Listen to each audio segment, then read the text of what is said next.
So if you're one of them, this video is for you.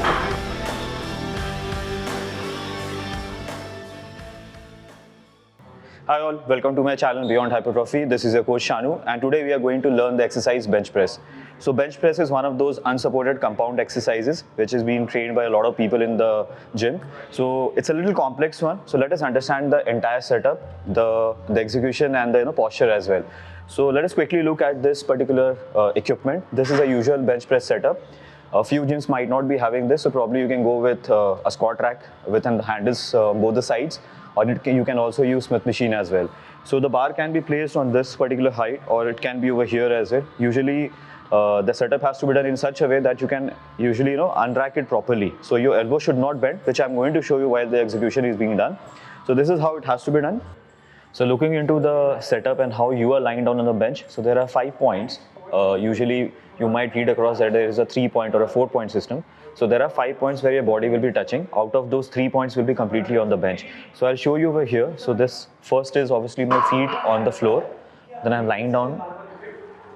My hips are on the bench. The scapula again is on the bench, or the shoulder blades. Then my back of the head is on the bench. And then the 5th one is my hands on the barbell. So 5 points: feet, hips, scapula, the back of head, and this is how I take the bar. So one very important aspect when it comes to bench press is how to grip the bar and where to place your hands. So let me show you. Obviously, depending upon the anatomy of a person, it might slightly vary. But to keep it simple, let us consider this. So I'm taking a shoulder width of my hands over here, like this. This is where my shoulder width is. Now I'll take 1 palm distance from here. This one, I keep my hands here, right? This is how I'll place. So this will make sure that I'm engaging my chest muscle properly and it doesn't get into my shoulders, and it also helps in preventing any kind of shoulder injuries. Now there are different kind of grips as well over here. People might go for wider grip or narrow grip as well. But to keep things simple, just place your hands around your shoulder height, in line with your shoulder height, right?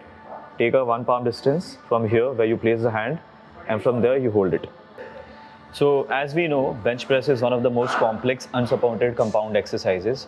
So we have understood the setup, the posture and all. Now let's quickly look at the entire execution. So I'll go very slowly to understand each and every cue.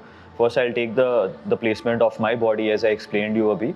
And next what I'm going to do is I'm going to grip the bar the way I told, and then I'm going to unrack. Now when I'm unracking the bar will be completely above my the line of my eyes. And when I'm bringing the bar forward, I'm not directly going to do the press over here. I'm going to first bring the bar in front of my chest. Now depending upon the limb size of a person, the position of the bar path might vary. If a person who is having pretty much good amount of height and the limb size is pretty long, so automatically the benching will actually come onto your chest, lower side of the chest, or even the stomach region. So you might have seen a lot of powerlifters doing that way, but in general it comes somewhere around the mid-chest area. Now when I unrack it, to reduce the momentum, I'm going to bring the shoulder blades like this. Imagine you're doing a front to back using a PVC pipe. So what I'm going to do is over here is I keep it like this in front of my eyes and slowly bring it here. My eyes will be completely looping on the ceiling. So let me show you. So feet, hips, scapula, back of the head. I'm taking the grip. This is the center as well. Okay. Now this is how I take the grip. Now I'm not going to directly do it over here. Okay. Rock solid. My scapula is squeezed, retracted. Okay. Feet is tightly on the floor so that I can generate more force from the feet. My hips over there so that I can generate hip drive as well. And I'm distributing the entire weight onto the scapula. Basically, I'm depressing the weight onto the scapula. Check the position again. Distance here. Yeah. Now I'll unrack it. You see this distance? This. Now I'm going to do a press. Now squeeze in air.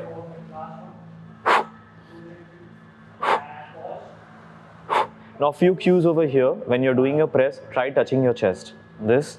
And then there's a J movement like this. Okay? Make sure that your elbows are tucked in. They are not flaring out. Otherwise, you'll engage more of your triceps. And there is a possibility that you can actually injure your elbows and shoulders as well. Squeeze up. Now, let us take it one more time. I'll show the breathing and the position again. So this, here, unrack. I'll squeeze in air tightly. Keep the core tighter. Relax. So before I start first rep, I'm going to breathe in properly and engage the core thoroughly. Exhale. So as I've shown you in my other exercises as well, so the core has to be tighter and breathing has to be done before you start one rep.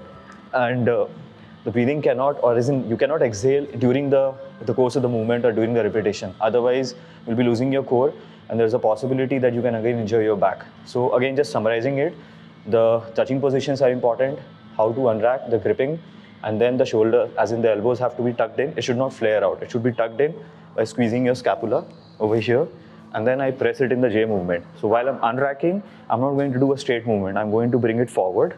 So this mobility of shoulders actually, is pretty much important over here. So make sure that you're doing some warm-up exercises before you get into bench press. So this is my position, retracted. So this is for the bench press, and a few more cues. So when you're trying to lift a little heavier, try to exert force through the feet and the hips as well, so that you can generate better drive, better kinetic force, and that will actually help you lift heavier as well. Many a times this can actually prevent you from injuries as well. Now there's one more thing which a lot of people are curious to know, or little, a lot of doubts come along this particular thing, is whether to keep a flat back or whether to arch your back or not. So usually the arching of the back appears that way or happens that way because there are 4 to 5 touching points which I explained you. It's a natural occurrence of the body, and if you are into powerlifting or weightlifting, probably to reduce the range of motion, you might tend to do that way. But in general, for a person looking just to stay fit and healthy, you might not have to overemphasize on that particular thing. You can simply keep the check of these touching points which I told you. There will be a natural inclination of the body or a natural setup. Just follow that. Don't overdo anything. And if in case it's happening by squeezing the scapula, let it happen. Just make sure your hips are properly placed on the bench so that the back is supported. So that's all for the bench press. Thank you guys.